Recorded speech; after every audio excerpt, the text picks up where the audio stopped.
Hello guys, how are you doing. जैसा कि हमने लास्ट एपिसोड में देखा था कि उस लड़की ने पहचान लिया था कि फ़िलहाल ये जो लड़का उसके सामने खड़ा है वो उसका होली लॉर्ड तो बिल्कुल भी नहीं है, जिसके चलते उसने ये चैन के ऊपर अटैक करना स्टार्ट कर दिया था। लेकिन बाद में ये चैन ने उसे सब कुछ समझा दिया था और उसे ये भी कहा था कि वो यान हुआंग को पूरे तरीके से यूनिफाई करके रहेगा, जिसके चलते इन लोगों के बीच एक डील स्टार्ट हो गई थी। और इसी के साथ इस एपिसोड की स्टार्ट होती है, जहाँ पे हम देखते हैं कि टेबल पे काफ़ी स्केचेस रखे हुए थे ताकि ये चैन उनकी पहचान कर सके। तभी एल्डर कह रहे होते हैं कि आप हमारी जूनियर सिस्टर को भी वापस लेके आ चुके हैं।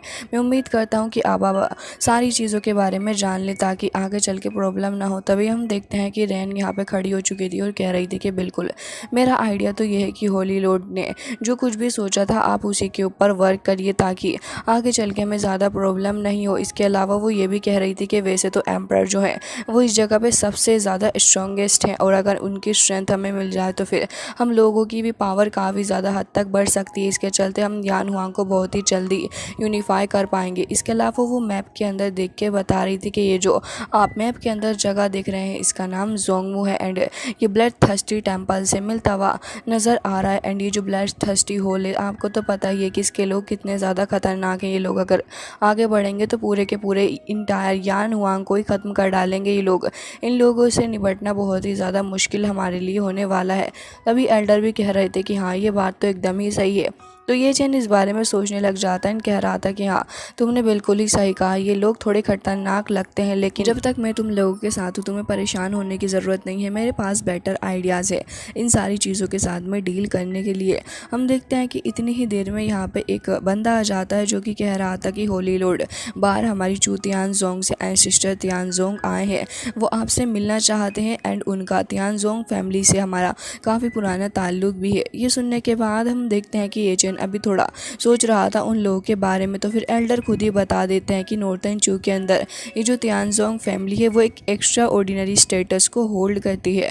तो अगर आप चाहें तो इनसे मिल सकते हैं, लेकिन काफ़ी वक्त से ये हमारे साथ कांटेक्ट में नहीं थे। हालांकि इसके अलावा भी यान हुआंग के साथ हम इन फैमिली के जो रिलेशन है वो काफ़ी ज़्यादा अच्छे हैं, बट काफ़ी वक्त से ये लोग कांटेक्ट में नहीं थे। इस वजह से मुझे थोड़ी सी डर लग रहा है इन लोगों के सडनली अपीयर होने से। तभी हम देखते हैं कि यहाँ पे ये चैन भी थोड़ा सोच रहा होता है कि आखिर क्या करा जाए। तो कह रहा होता है कि एल्डर मुझे लग रहा है कि एक बार हमें चेक कर ही लेना चाहिए कि आखिर ये एल्डर यहाँ किस मकसद से आ रहे हैं। तभी हम देखते हैं कि यहाँ पे उस एल्डर की एंट्री हो जाती है जो कि यहाँ पे आ चुका था और उसे देख के ही लग रहा होता है कि वो एक नोबल पर्सनैलिटी है। वो तुरंत ही आके होली लॉर्ड यानी कि ये चैन को ग्रीट कर रहा था और फिर कह रहा होता है कि मैं आपसे मिलकर काफ़ी ज़्यादा खुश हुआ। तभी ये चैन उससे पूछने लग जाता है कि सीनियर क्या मैं जान सकता हूँ कि आप सडनली यहाँ यान हुआंग में कैसे अपीयर हो गए, वो भी इतने वक्त बाद। तो फिर वो कहने लग गए थे कि ठीक है मैं आपको ऑनेस्टली बताना चाहूँगा कि जब से मुझे पता चला है कि होली लॉर्ड आप वापस आ चुके हैं, आपने वापस आके अपने थ्रोन के ऊपर भी अपना हक जमा लिया है, तो फिर मुझे लगा कि क्यों ना हमारी जो फोर्सेस है उनको आपस में मर्ज कर देना चाहिए, क्योंकि आपने तुरंत ही आते ही सब कुछ बहुत ही अच्छे से फिक्स कर डाला है। तो फिर मैं ये सोच रहा था कि क्यों ना हम लोग भी यान हुआंग को ज्वाइन कर लें। अब ये सुनने के बाद तो एल्डर कह रहे थे कि अरे वाह ये तो आइडिया आपने बहुत ही ज़्यादा अच्छा दिया है हमें। वैसे भी मास्टर चू की पावर बहुत ही ज़्यादा है, हम लोग अगर साथ में मिलकर ज्वाइन करेंगे तो इससे दोनों ही फैमिलीज़ का फ़ायदा है। तो ये चीज़ तो आपने बहुत ही अच्छी बोली है एल्डर। तभी हम देखते हैं कि वो एल्डर काफ़ी ज़्यादा उम्मीद के साथ देखने लग गया था ये चैन की तरफ और एल्डर भी कह रहे होते हैं कि होली लॉर्ड मुझे लगता है कि आपको इस चीज़ से एग्री करना चाहिए। तो फिर ये चैन भी देखने लग गया था रैन की तरफ को, तो रैन भी इस चीज़ के लिए एग्री करती है।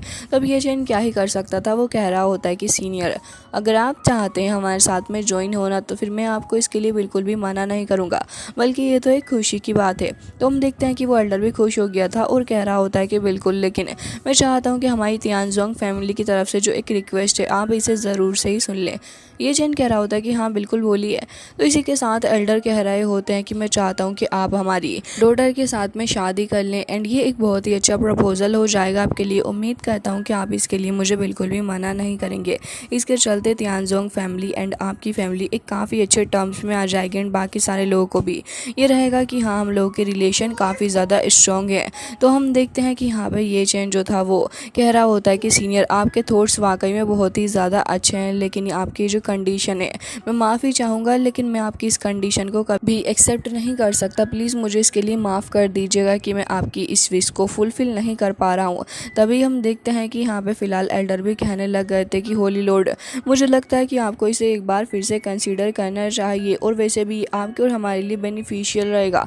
आखिर आप इस चीज़ को क्यों नहीं समझ रहे हैं? मैं उम्मीद करता हूँ कि होली लॉर्ड मेरी इमेजिनेशन को समझेंगे और सोचेंगे कि अगर दोनों ही फैमिली के रिलेशन इस तरीके से जुड़ते हैं तो फिर हमारी जो दोनों ही फैमिलीज़ की पावर होंगी वो होली लॉर्ड की इमेजिनेशन से भी बाहर जा सकती हैं।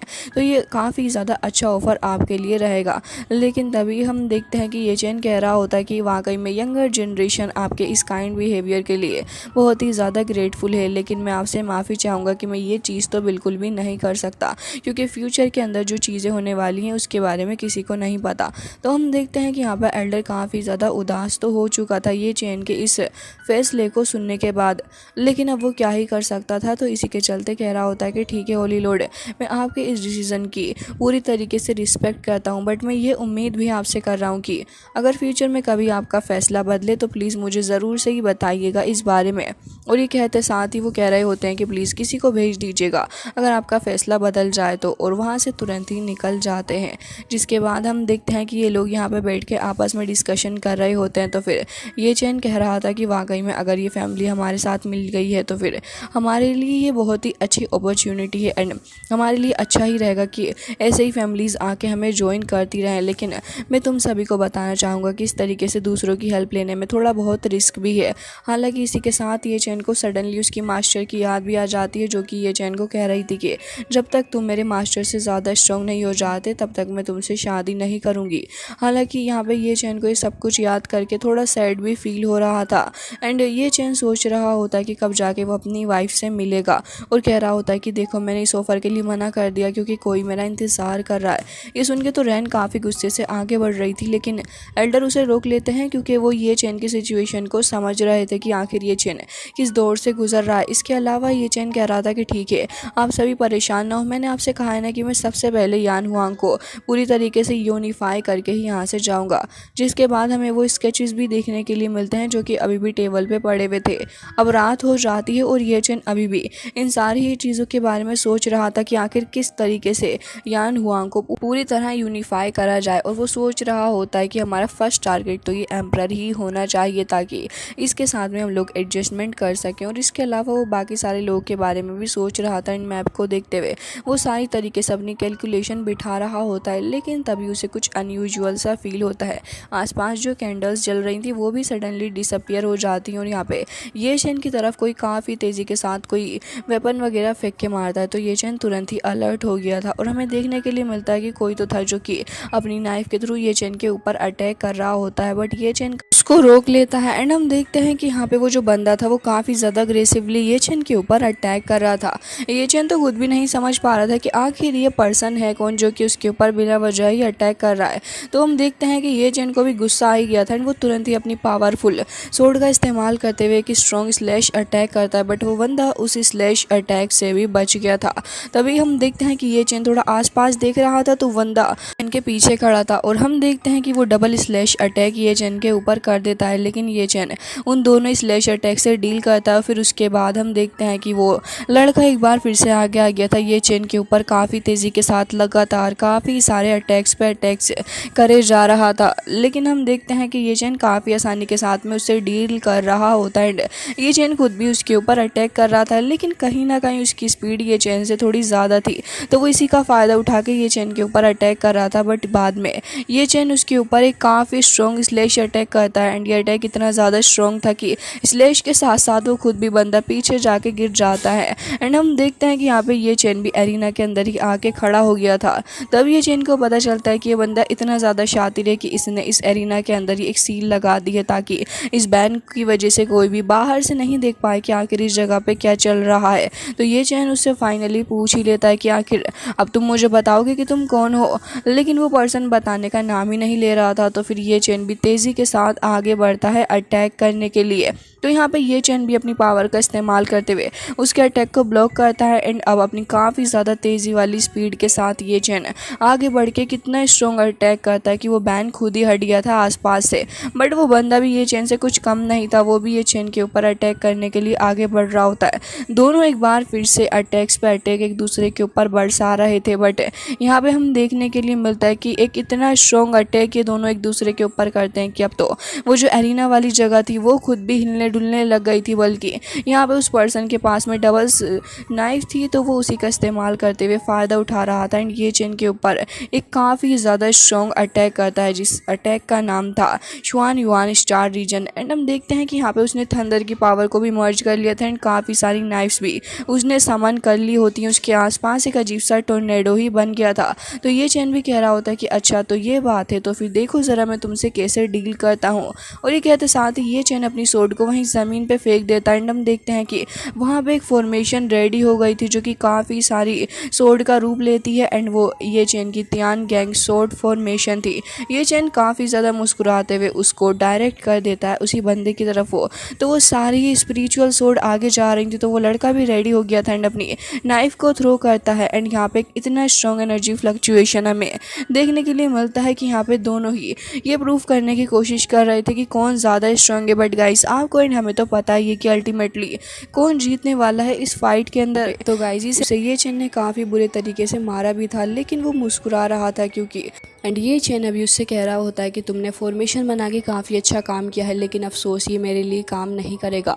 एंड हम देखते हैं कि ये चैन उस फॉर्मेशन को भी ख़त्म कर देता है। इसी के साथ हम देखते हैं कि उसी पॉइंट पे उस बंदे का मास्क भी टूट के गिर जाता है। तो फिर यहाँ पे ये चैन समझ जाता है कि ये बंदा कोई और नहीं बल्कि एम्परर के द्वारा भेजा हुआ उसी का साथ ही। तो फिर वो कह रहा था कि अच्छा तो तुम सोल एम्परर के बिहाफ पे यहाँ पे आए हो क्या, उसने तुम्हें भेजा है मुझे मारने के लिए। लेकिन तभी हम देखते हैं कि वो लड़का भी यहाँ पे बिल्कुल सारी बात सच बताने लग जाता है और कह रहा था कि बिल्कुल भी नहीं, मैं यहाँ पे आया हूँ ताकि होली लॉर्ड में आपको यहाँ से लेकर जा सकूँ क्योंकि एम्परर ने आपको बुलवाया है। मैंने अपनी लाइफ को पूरा रिस्क में डाल दिया ताकि बस आपको यहाँ से लेकर जा सकूँ क्योंकि आपको यहाँ से लेकर जाना मेरे लिए काफ़ी ज़्यादा इंपॉर्टेंट चीज़ बन चुकी है। ये चैन खुद भी हैरान था कि आखिर ये लड़का ऐसा कर क्यों रहा है एंड सिर्फ और सिर्फ इतने कम लेवल पे होने के बावजूद भी इसने अपनी जान को खतरे में डाल दिया। तभी कह रहा था कि आखिर मुझे बताओ कि एम्परर मुझे क्यों बुला के यहाँ से लेके जाना चाह रहा है, क्या इसके पीछे कोई रीज़न है। लेकिन हम देखते हैं कि वो कुछ भी नहीं कह रहा था बल्कि कह रहा होता कि प्लीज़ मेरे साथ चलिए, आपका बहुत बड़ा एहसान हो जाएगा। तो हम देखते हैं कि अब ये चैन भी ज़्यादा कुछ नहीं कहता बल्कि वो यहाँ पे एक अपनी पावर के थ्रू एक लेटर छोड़ के जाता है ताकि सुबह को बाकी सारे लोग उस लेटर को पढ़ लें। एंड ये चैन का प्लान ये था कि वो जाके देखेगा खुद से कि आखिर ये एम्परर चाहता क्या है ये चैन से। और कह रहा था कि तुम वाकई में काफ़ी ज़्यादा करेजियस हो, तुमने मुझे इम्प्रेस किया है तो अब मैं भी जाके देखना चाहूँगा कि आखिर क्यों वो एम्परर मुझे अपने पास में बुला रहा है। फिर हम देखते हैं कि फाइनली उसकी रजाबंदी से ही वो बंदा ये चैन को पकड़ लेता है, उसे ट्रैप करके वहाँ से लेके चला गया था। अब दूसरी ओर हमें दिखाया जाता है कि वो उसे लाके एक डोर के अंदर बंद कर देता और कह रहा था कि प्लीज़ इस जगह से बाहर मत निकलिएगा और ना ही आसपास वंडर करने की कोशिश करिएगा। और वैसे भी हमारे एम्परर अभी एक इंजरी से जूझ रहे हैं तो जैसे ही वो खुद को थोड़ा हील कर लेंगे वो आपसे मिलेंगे। अब ये चैन भी इस जगह पर आके बैठ जाता है और फिर कह रहा था कि अच्छा तो इसका मतलब इस जगह पर वाकई कुछ ना कुछ तो चल रहा है जो कि मुझे नहीं पता। ये चेन के थ्रू बंधा हुआ था लेकिन वो तुरंत ही उनको तोड़ देता और फिर देख रहा था कि आसपास तो एक हल्की फुल्की फॉर्मेशन लगी हुई है तो फिर उसके लिए ज़्यादा बड़ी बात नहीं थी, वो उसे कुछ ही सेकंड्स के अंदर तोड़ डालता। और हमें अब नेक्स्ट डे का सीन दिखाया जाता है जहाँ पे फिलहाल तो रैन एंड एल्डर दोनों ही पढ़ रहे थे उस लेटर को जो कि फ़िलहाल छोड़ा था अपने ये चैन नहीं। तो वो कह रहे थे कि आखिर जोंगली के आदमी क्यों पकड़ के लेके जा चुके हैं हमारे होली लॉर्ड को, आखिर उन लोगों का इंटेंशन क्या है, कुछ भी नहीं समझ आ रहा। तो रैन कहती है कि हाँ बिल्कुल, और उससे बड़ी बात यह है कि ये चैन अकेला गया, हो सकता है कि कहीं वो प्रॉब्लम में ना फंस जाए। तभी हम देखते हैं कि एल्डर यहाँ पे उसका दिया हुआ लेटर अब पढ़ने लग गए थे और कह रहे थे कि ज़रूर सही होली लॉर्ड का कोई ना कोई प्लान ज़रूर ही होगा और इसी के चलते उन्होंने हमारे लिए एक लेटर छोड़ा है ताकि हम इसे पढ़ लें और इसी के अकॉर्डिंग हम लोग एक्शन लें। तो यहाँ पर रैन भी कह रही थी कि ठीक है, जैसा कि होली लॉर्ड चाहते हैं हमें भी वही करना होगा क्योंकि उन्होंने ज़रूर से एक प्लान पहले ही बना लिया होगा। जिसके बाद हम देखते हैं कि ये लोग एम्परर से मिलने के लिए आ चुके थे। सबसे पहले एल्डर ही वहाँ पे आ जाते हैं और यहाँ पे आने के बाद काफ़ी सारे छोटे मोटे एल्डर्स भी खड़े हुए थे एंड यहाँ पे एल्डर कह रहे थे कि मुझे बताओ कि आखिर आप लोगों ने हमारे होली लॉर्ड को क्यों अरेस्ट किया है, प्लीज़ हमें हमारे होली लॉर्ड वापस कर दीजिए। वो लोग कह रहे थे कि ये तो अकेला आया है, लग रहा है कि इसे अब हम अंदर लेके जा सकते हैं ताकि हमारे एम्परर से बात कर सके। तो वो कह रहे थे कि ठीक है, आप अंदर आ जाइए और आके हमारे एम्परर से बात कर लीजिए एंड उन्हीं का ही सारा एक्शन करा हुआ है, हम इस बारे में कुछ नहीं जानते। वो लोग अपनी पावर का इस्तेमाल करते हुए एक छोटी सी जगह ओपन कर देते हैं ताकि उसी के सहारा लेते हुए एल्डर उस जगह के अंदर जा सके। लेकिन एल्डर ने तो यहाँ पे काफ़ी अच्छा खेल खेला था। एल्डर तुरंत ही यहाँ पे उन सारे लोगों को इशारा कर देते हैं जो कि एल्डर के साथ आए हुए थे। तो हम देखते हैं कि रैन एंड बाकी सारे लोग तुरंत ही एल्डर के पास आ जाते हैं एंड ये काफ़ी सारे लोगों को देख के लोग समझ चुके थे कि इनके साथ खेल खेला गया। तो फिर वो कह रहे थे कि ये तुमने अच्छा नहीं किया। वो तुरंत ही उस सीक्रेट डोर को बंद करने लग गए थे। लेकिन तभी एल्डर को देखते हैं जो कि तुरंत ही अपनी पावर का इस्तेमाल कर रहे थे ताकि लोग इस छोटे से डोर को बंद ना कर सकें। एंड तभी यहाँ पे वो सेकंड वाला पर्सन कह रहा था कि एल्डर आपने ये अच्छा नहीं किया, अपने होली लॉर्ड को बचाने के चक्कर में आपने हमारे साथ धोखा किया है और ये चीज़ बहुत ही ज़्यादा गलत है। हम आपको इसके लिए माफ़ नहीं करेंगे और ना ही अब हम आपको अंदर आने दे सकते हैं।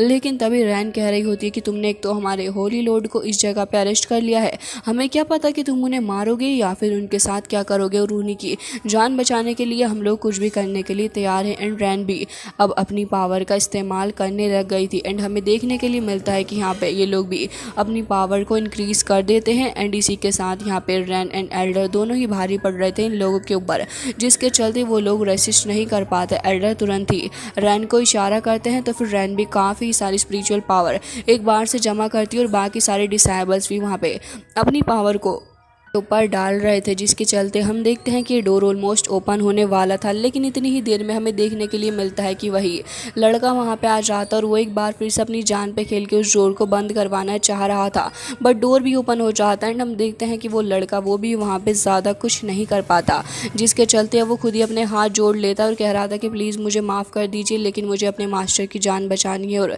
इसी के चलते मैं होली लॉर्ड को यहाँ पर लेके आया हूँ। इसी के साथ हम दूसरी ओर ये चैन को देखते हैं जो कि अब एक जगह पे छिपा हुआ था और वो आसपास एक्सप्लोर करने की कोशिश कर रहा था कि आखिर क्या चल रहा है।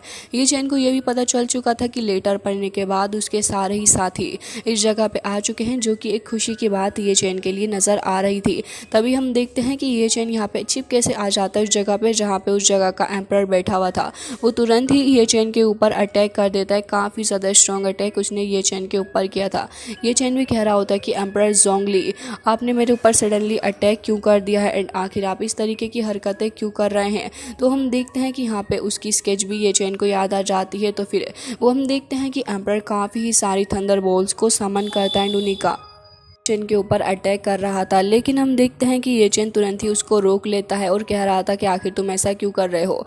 ये चेन काफ़ी सारी ह्यूज थंडर को समन करता है ताकि वो सारे के सारे जो थंडर बॉल्स हैं वो सारे उसी थंडर के अंदर एब्जॉर्ब हो जाएं। ये पावर काफ़ी ज़्यादा स्ट्रॉन्ग थी एंड हम देखते हैं कि एम्परर एक बार फिर से अटैक करने वाला था ये चेन की तरफ को देख के, लेकिन हमें देखने के लिए मिलता है कि वो तो खुद भी एक काफ़ी ज़्यादा सीरियस इंजरी से जूझ रहा है। ये चेन इस चीज़ को समझ जाता और कह रहा था कि अच्छा तो आखिर तुम्हारे साथ में क्या मसला हुआ है। तो फिर वो कह रहा था कि मुझे खुद नहीं पता कि आखिर मुझे क्या हुआ है, बस जब जब मैं ऐसा कुछ करने की कोशिश करता हूँ मुझे काफ़ी ही ज़्यादा हर्ट होता है इंटरनली, मुझे खुद नहीं पता कि आखिर ये सब कुछ कैसे हो गया। तो ये चैन कह रहा था कि अच्छा तो फिर ये बात है, तो फिर तुम अगर कहो तो मैं तुम्हें ट्रीट कर सकता हूँ, मुझे इसमें कोई बुराई नहीं नज़र आती।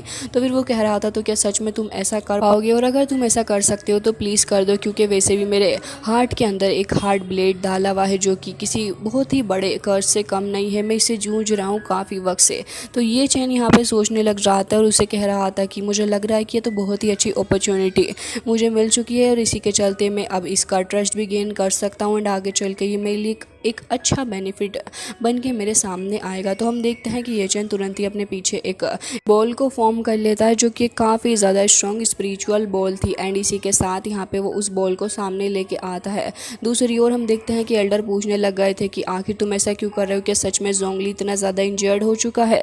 तभी यहाँ पे वो लड़का कह रहा था कि बिल्कुल, और अपने मास्टर की जान बचाने के लिए ही मुझे ये सब कुछ करना पड़ा है एंड आपके होली लॉर्ड को मैं लेके आया ताकि वो किसी तरीके से कोई ना कोई उपाय हमें बता सके। एंड मैं सच में नहीं चाहता कि मेरे मास्टर को कुछ हो जाए। तो हम देखते हैं कि एल्डर को वाकई में उसकी इंटेंशंस अच्छी लग रही होती हैं एंड वो समझ चुके थे कि ये लड़का जो कुछ भी कर रहा है बस अपने मास्टर को बचाने के लिए कर रहा है। एंड कह रहे थे कि जहाँ तक मैं समझता हूँ अगर जोंगली ने हमारे होली लॉर्ड को बुलाया तो ज़रूर से ही वो किसी न किसी मेजर इंजरी से सफ़र कर रहा होगा, लेकिन हमारे होली लॉर्ड को लाके क्या ही फ़ायदा होता। तुम्हें इस रास्ते को नहीं चुनना चाहिए था क्योंकि ये एक अच्छा सोल्यूशन नहीं है। लेकिन वो लड़का कह रहा था कि क्या इसके अलावा कोई दूसरा सोल्यूशन है, मुझे नज़र नहीं आता। एंड हम देखते हैं कि तब एक बहुत ही बड़ा सा ब्लास्ट उस लड़के को देखने के लिए मिलता है जो कि जोंगली के रूम से ही आ रहा था, जिसे देख के वो बहुत ही ज़्यादा हैरान हो जाता है और गुस्से से तुरंत ही चला जाता है वो रूम के अंदर चेक करने के लिए कि आखिर यहाँ पे क्या चल रहा है। तो हम देखते हैं कि जोंगली का ट्रीटमेंट चल रहा था जो कि ये चैन ही कर रहा होता है। जोंगली को बहुत ही ज़्यादा पेन भी हो रहा था, लेकिन ये चैन को इस बात से क्या ही फ़र्क पड़ता है, वो तो बस अपना काम कर रहा था और उसे हील करने की पूरी कोशिश ये चैन कर रहा होता है। तभी हम देखते हैं कि यहाँ पे वो लड़का आ जाता है और कहता है कि आखिर तुम मेरे मास्टर के साथ में क्या करने की कोशिश कर रहे हो। वो इतना ज़्यादा गुस्सा था कि अंधा ही हो जाता और ये नहीं देख पाता कि ये चैन उसके मास्टर को हील कर रहा है और वो तुरंत ही आगे बढ़ता है ये चैन के ऊपर अटैक करने के लिए। वो तो पागलों की तरह ही ये चैन के ऊपर अटैक्स की बरसात कर देता है और हम देखते हैं कि यहाँ पे ये चैन लगातार बस उसको रोकता जा रहा होता है। बल्कि ये चैन की मुझे यहाँ पे बात समझ नहीं आई कि वो चाहता तो एक बार से कह भी सकता था कि मैं तो तुम्हारे मास्टर को ट्रीट कर रहा हूँ, और शायद ये चैन भी इंजॉय कर रहा है इस लड़के के साथ में फाइट करना। वो लड़का काफ़ी गुस्से में था और अपनी डबल नाइफ को लेके वो एक बार फिर से डबल स्लैश अटैक ये चैन के ऊपर थ्रो करता है। और हम देखते हैं कि ये चैन कह रहा था कि तुम तो वाकई में बहुत ही ज़्यादा तेज़ हो रहे हो लड़के। एंड हम देखते हैं कि वो अपनी होली सोड का इस्तेमाल करते हुए उसके दोनों ही अटैक्स को ख़त्म करता है। इसके बाद वो लड़का काफ़ी ज़्यादा बुरे तरीके से पीछे जाके गिर गया था, लेकिन ये चैन उसके ऊपर एक बार फिर से अटैक करता है, जिसके चलते हमें देखने के लिए मिलता है कि वो लड़का बहुत ही बुरे तरीके से नीचे जाके गिर गया था। उसके मुंह से ब्लड भी आ रहा होता है, लेकिन इस पॉइंट पे भी वो बस यही कह रहा था कि लॉर्ड आप ठीक तो है, मास्टर मैं आपको कुछ नहीं होने दूंगा। अब उसका मास्टर क्या ही कहे, क्योंकि वो खुद भी कॉन्शियसनेस के अंदर नहीं है और उसे खुद भी नहीं पता कि आखिर आसपास क्या चल रहा है। ये चैन अभी भी खड़ा हुआ उसी लड़के को देख रहा था, लेकिन वो एक बार फिर से अपने मुंह पे आए हुए उस ब्लड को साफ करता और काफ़ी ज़्यादा गुस्से से अपने ऑरा को रिलीज़ कर रहा था और ये चैन की तरफ को आगे बढ़ रहा था। ये चैन भी थोड़ा पीछे हट जाता और वो कह रहा था कि सोल बर्निंग टेक्निक, आखिर तुम करना क्या चाहते, तुम अपनी सोल को बर्न कर रहे हो अपने मास्टर को बचाने के लिए, ये तो हद ही हो गई है। लेकिन हम देखते हैं कि वो लड़का आगे बढ़ने लग गया था। ये चैन भी रेडी हो जाता है अपनी सोड को लेके एंड हम देखते हैं कि जैसे वो आगे बढ़ रहा था तभी यहाँ पे उसके मास्टर जोंगली को होश आ जाता और वो कह रहा था कि रुक जाओ, ऐसा मत करो। एंड गाइस इसी के साथ ये एपिसोड हो जाता है एंड आई रियली होप आपको ये पसंद आया होगा। मिलते हैं नेक्स्ट वीडियो में, तब तक के लिए bye bye, take care of yourself.